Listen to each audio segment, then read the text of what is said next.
This police department is not like any other police departments. Nope, they're not chasing illegal alien immigrants like those men wearing black suits. They are chasing dead people.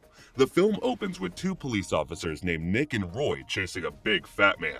But this is not your typical big fat man. It is very fast and can stick to the walls. 3 or 4 days ago, Nick buries pieces of gold in his backyard and put on treetop on top of it. He lives with his beautiful wife named Julia, and she notices the orange tree. Lying about it, Nick diverts the conversation to their financial situation, but Julia assures him that she does not need any material things, she just wants her husband. At the police station, Nick tells his partner Bobby that he decided to turn in the gold as evidence of their big drug bust. Bobby tries to convince Nick to continue their plan, pointing out that he needs the money for Julia, but Nick doesn't want to disappoint her, and he's determined to do the right thing. Nick promises Bobby that he will not drag his name into it. Unexpectedly, Bobby says he will turn in his gold too, saying that Nick is right.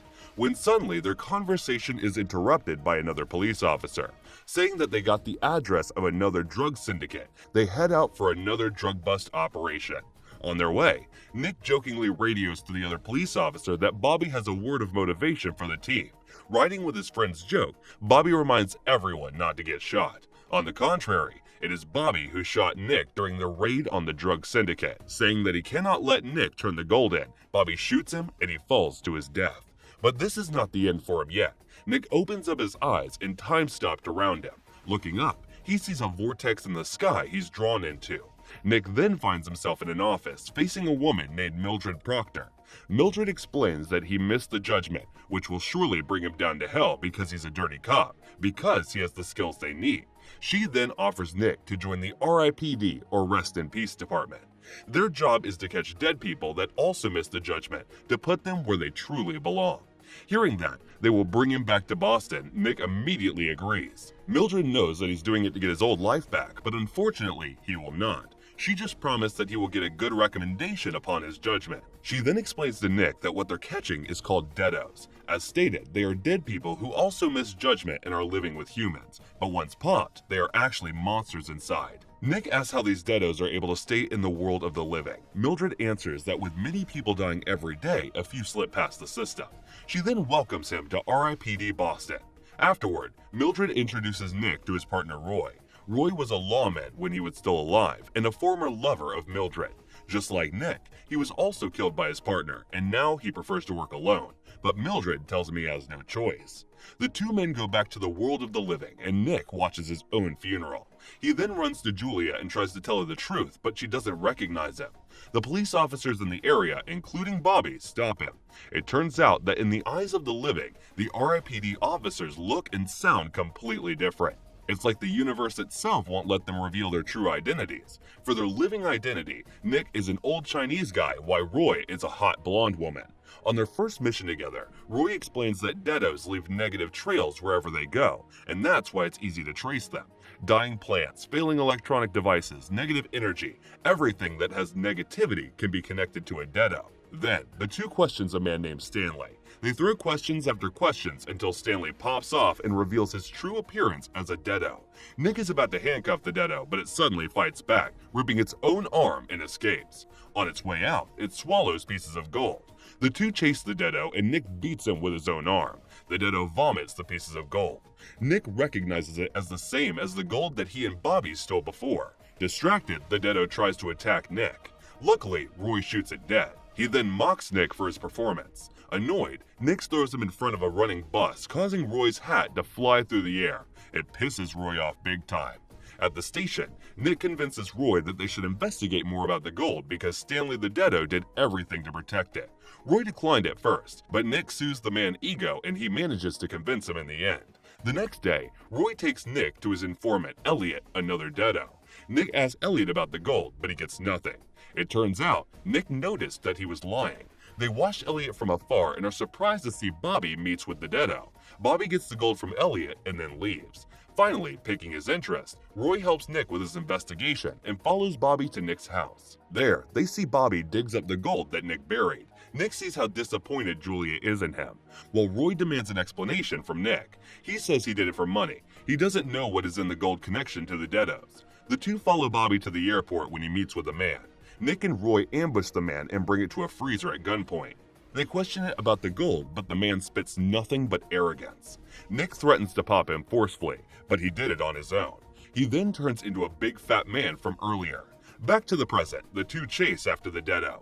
The two are having a hard time and they're causing accidents around. In the end, Nick manages to grab the gold from the deado, but it escaped. At the station, Mildred is scolding them for letting a deado not alone escape, but be exposed to the public in the middle of the day. As a result, they are taken into the Eternal Affair. There, they discover that the gold is part of an artifact called Staff of Jericho.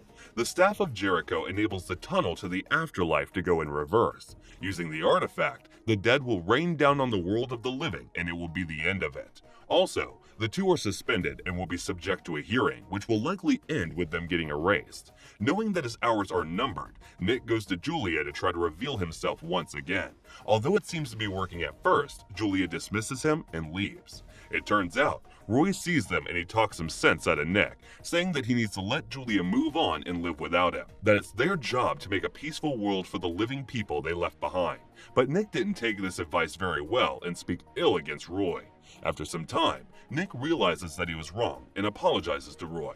The two men then agree to stop the incoming apocalypse. Nick suspects that Bobby isn't just a bagman, but a deado himself. However, he didn't notice any deado vibes from him. Roy says that there's a rare artifact that can mask the negative energy released by the deado. Nick then realizes that Bobby always carries a certain bracelet with him, saying it's from his grandmother. Meanwhile, Bobby meets with another deado to give him a piece of another artifact. Their conversation indicates that they are about to complete the gold for the Staff of Jericho. The next day, Julia calls Bobby to tell him about Nick's revelation to her last night. This gives Bobby the idea that Nick is back as an officer of the RIPD. As if on cue, Nick and Roy arrive at Bobby's place and he quickly hides with them another piece of gold. The two corners him, and Nick orders Bobby to remove the metal from his bracelet.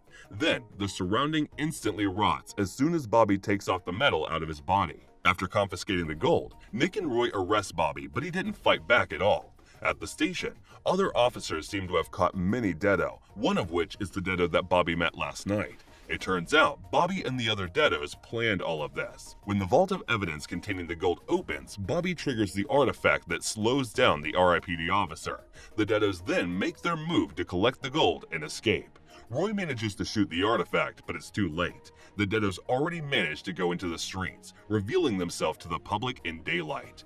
The deado hands Bobby a phone, and he tells the big fat deado that they got all the gold. The big fat deado then orders other deados to start building the Staff of Jericho. A spiritual shootout happens as soon as the RIPD officers set foot in the world of the living. But being a man who grows from the old Western cowboy era, Roy easily takes the deados down. Then a vortex appears in the sky, and the two quickly follow Bobby and his gang. But the big fat deado and his ghost block off the road to the Commonwealth building where the artifact is being built. Also, deados got ghosts on the wheels to take on Nick and Roy on the streets. Using the falling cars from the rotting car park caused by the vortex, Nick drives swiftly to ditch the deados following them. Meanwhile, it turns out that Bobby ordered other deados to get Julia to him to use her blood as a sacrifice to complete the building of the Staff of Jericho. He pops off in front of Julia, which scared the living soul out of her. Going back to Nick and Roy, they are greeted by the big fat deado and his gang. Nick used his driving skills again to get rid of them. Meanwhile, at the top of the Commonwealth building, Bobby is about to sacrifice Julia to the artifact when Nick and Roy arrive. But unlike other villains, Bobby gets straight to business and stabs Julia without monologuing. This erupts a battle between the two RIPD officers and the deado. While they're busy fighting, the artifact starts sucking Julia's blood and gets activated.